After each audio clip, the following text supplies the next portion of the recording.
I'm seeing a new resurgence in an all-meat diet thing. And it's weird because it's also going on in the Middle East, and it legitimately seems like people have lost their minds. Now, I don't know what's going on, but I'm going to address a few things. One is that there is no such thing as ancestral eating, okay? This idea that we primarily ate meat and nothing else is literally tapping into a time period known as the Ice Age, in which it was too cold for food to grow anymore, and a lot of us didn't make it, okay? A lot of us sincerely did not make it. That was an unusual set of conditions that was not normal for Earth at the time. And we know that a lot of us didn't make it because, again, and I've alluded to this many times before, our genetic variance is very thin. We came from only a small group of survivors, basically, a handful. And that's all of humanity right now. Came from that small group. There's like at least a couple bottlenecks in our history that point out to this. So they were not necessarily thriving, exclusively eating meat. After that, your more recent ancestors, first of all, were omnivorous, okay? If you want to talk about what is natural, just study teeth, okay? I'm not fucking with you. There's a lot a body can tell you about how their teeth are designed, literally. You have omnivorous teeth. You have specifically teeth built to grind down fiber and grain, and you also have sharp canines that help you cut up meat. I'm finding it kind of amusing to imagine, like, way in the future, a pair of alien archaeologists studying the human body and analyzing the teeth and be like, well, we know from the teeth that they typically had this diet, but it seems like this particular body suffered a lot of arterial scarring from the fact that they wouldn't eat a fucking carrot. I don't know if there's this premise of like, oh, we're gonna be like a lion and we're gonna be eating natural. Like, first of all, cats, it's actually a dependency rather than a preference. They literally will die if they deviate from meat, because it has to do with taurine. If they don't get taurine in their system, they will literally die. Dogs aren't quite that severe. They are scavengers and somewhat omnivorous, but they won't die, and they're not so dependent on meat in the same way that a cat is. So already, you're comparing completely different systems. And I hate when people try to bring in the natural world to justify pseudoscience that literally gets people killed. It's one thing if you're minding your own business and living your life. If you're peddling it out to people like some fucking secret cure, it's literally gonna kill people. It will give you a heart attack. While you won't necessarily thrive, having no meat at all in your diet, you won't die. When you have an all-meat diet, there's a good chance you will die because you're cutting out vitamin C or citrus. You need fiber, okay, like good for you fiber, not like artificial sources of fiber, like Miralax or some shit, okay? Literally, plaque builds up in your arteries, okay? The only kind of people that were eating heavy meat diets and dairy were like nobility because they could afford to. Because why? It didn't make sense. It didn't make sense to slaughter your cow for what is arguably a lot of meat if you know how to preserve it. But it would last like a winter, right? It's kind of where the feast tradition comes in and why it's around the holidays, because like maybe it makes sense to slaughter the cow in that time if you can't afford to keep them or something, and it would give a lot of meat that you could then preserve. But again, if you're a poorer person, if that cow could continue to feed you with its milk and for cheese and stuff, and it's also the source of your livelihood. Like, why would you kill it for a season's worth of food? We did not eat meat every day. The fact that we have access to meat daily is unusual, and frankly, it's not sustainable. I'm not even an eat meat person. I'm not vegetarian. The point is, your ancestors had both. Okay? Again, this is not for people who live above the tree line, who descend from genuinely people who depended on primarily fat and meat, but like, you still need plant matter, okay?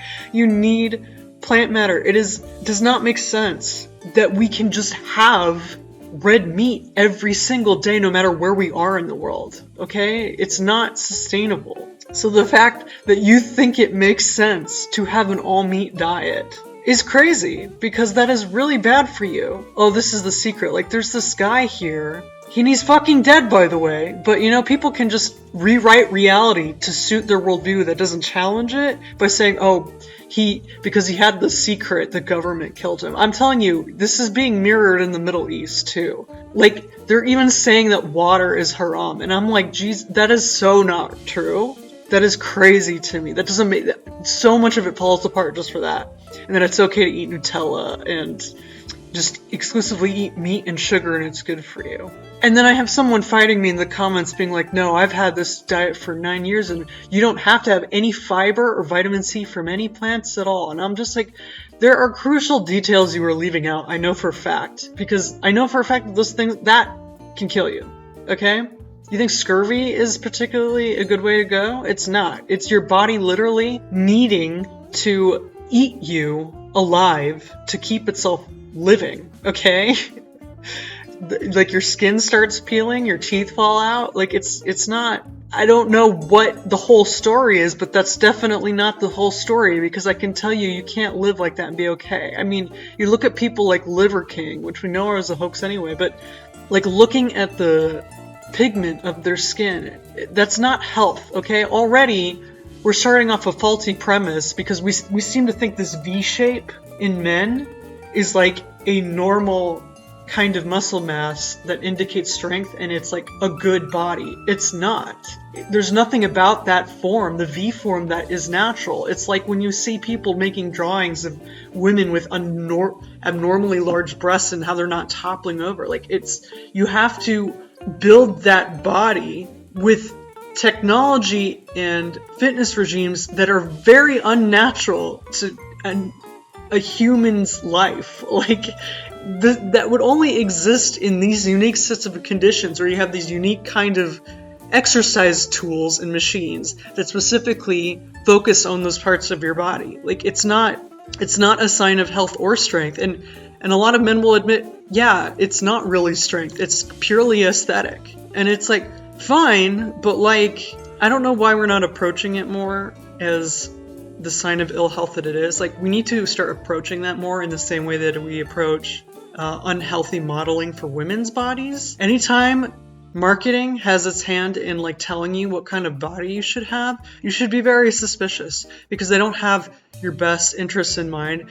They monetize your insecurity and make sure you're a repeat customer. So if you ever actually get better at everything else that needs your attention, you're not going to need to do those things anymore. So, you know, it's good to exercise, but maybe ask yourself if you're taking it to a place that's not healthy, or that is like fundamentally based in this principle of like, that's the other thing, is the masculinity aspect. I guess people think there's something masculine about primarily eating meat, and it's like, and for some reason it's like empowering to them to imagine themselves like a pure carnivore and like, oh, I'm so dominant. I'm like, bitch, did you fucking go out and kill that, or would you fucking scream like I'm sorry, I have seen sheep be slaughtered in front of me. It's not appealing. Like, I kind of wish we did have that connection with our food, because we would have more reverence for it, okay? Because it helps us appreciate it for the times when we don't need to have it. We can have reverence for the animal that died, and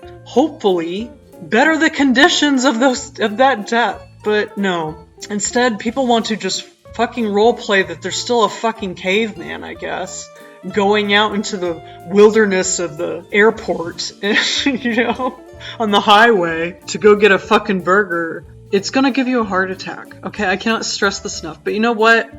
I have to make peace with the fact that this might just be Earth's way of filtering people out. And I hate to sound that cold, but if these people won't listen to reason and want to control people's diets to that extent, and they want to insist on eating a diet that we know will likely kill you, or at the very least shorten your life by 10 years, which is not insignificant, then like, fine.